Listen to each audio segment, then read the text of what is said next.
So first up, stories and politics. And I thought what I'd start with here, how to do it, is a couple of straightforward maxims, which sort of underlie the reason that stories are important. The first, it's a fairly, as I say, straightforward point, is that politics is a mixture of policy making and persuasion. Okay, so that's a simplification, but what I want to stress is the absolutely vital part that forms of persuasion play in any form of politics, be it at governmental level or different levels, advocate groups, whatever. So if you see the business of politics as overseeing the management of society or attempting to steer decisions which influence that management, you can't get that power without persuading people that you're worthy to have that power, depending on the mechanisms we have in place for doing so. So this is where elections obviously come in. Ultimately, you gain power by winning elections, but as we've seen in the last few hours, few days, continued support through continued persuasion is obviously vital as well. So persuasion is an absolutely vital part of politics, at least for liberal democracies. It's a little different. There are little different types of persuasion, let's put it that way, in other systems. But for a system like ours, persuasion is and will always remain absolutely fundamental. The second maxim, is that people tend to vote on values and identity rather than reason-based arguments.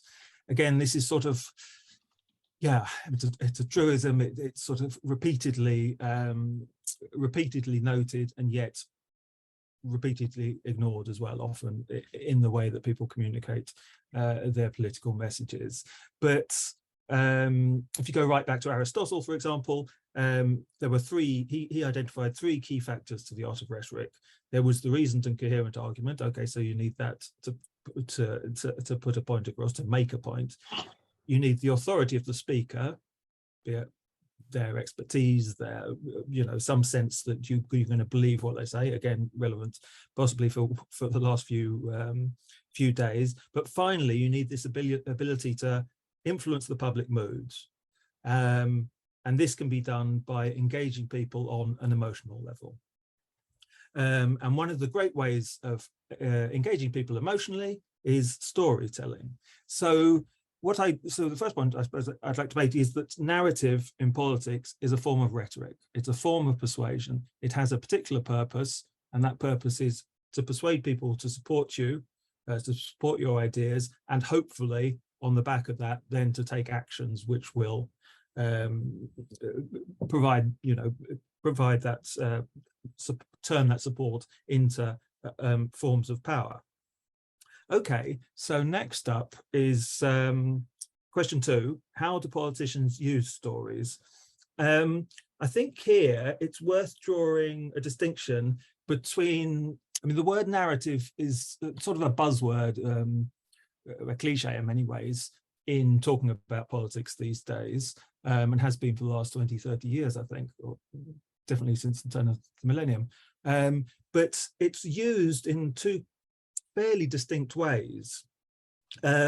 Firstly, we've got the idea of the classic dramatic structure, a story,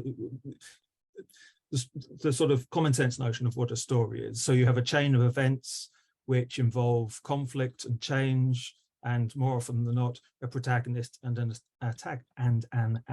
antagonist, excuse me.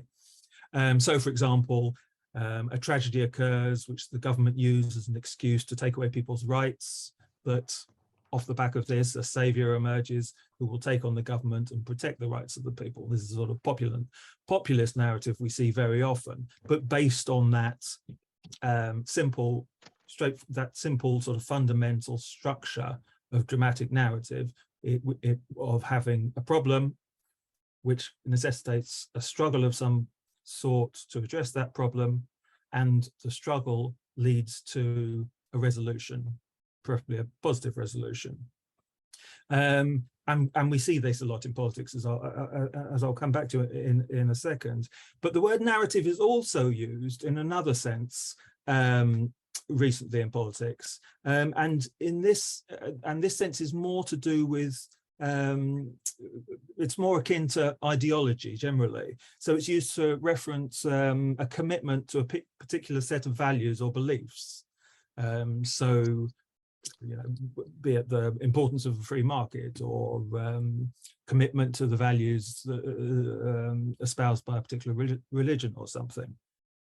And then this concept of narrative and ideology is often illustrated or expressed via the format of the dramatic narrative. So yeah, I'll give a couple of examples in a second, but as we've got slightly limited time, I'll move on to the next question and combine the examples with that. So what are the most prominent stories around at the moment in politics, in this country mainly, but well, in the West generally, I suppose. So in as much as narratives are based on shared values, this idea of narrative as ideology, the key narratives we're seeing at the moment tend to be related to key values, key beliefs that underpin national identity.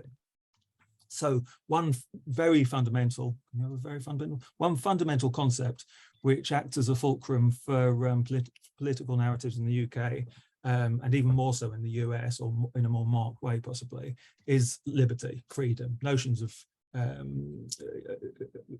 individual liberty, liberty for people, rights for people, and so forth. Another one in the UK particularly is an idea of fairness or equality. And as I say, these are values first and foremost, but they're conveyed in terms of a narrative, and they sort of they're the purpose. They're the resource upon which popular narratives, political narratives, depend to have this emotional purchase. So if we look around the two narratives that were swirling around Boris Johnson up until he resigned this morning, they both revolved around one or other of these two concepts. So the anti-Johnson narrative, very basically, was that he consistently broke his own rules, while the public at large were following those rules, often at great personal sacrifice. And so this is very clearly seen or presented as a breach of fair play. One rule for one set of people, another rule for another. And then the Chris Pincher stuff, which obviously led directly to his downfall after the cumulative effect of everything else, has also been, I think, framed in these basic terms, even if the content and accusation is a little different. But it's been presented as a blasé attitude on his part, on his government's part, to rules. And again, the idea that Johnson, through his actions, through this blasé attitude, sees himself as above these rules, that these rules which pertain to everyone else don't pertain to him.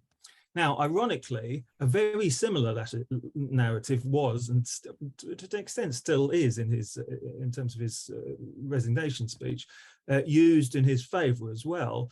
He was seen during the election campaign, indeed the election to leader during the 2019 election campaign, during the lead up to Brexit, as someone who was willing to flout rules when he considered them working against the welfare of the public at large.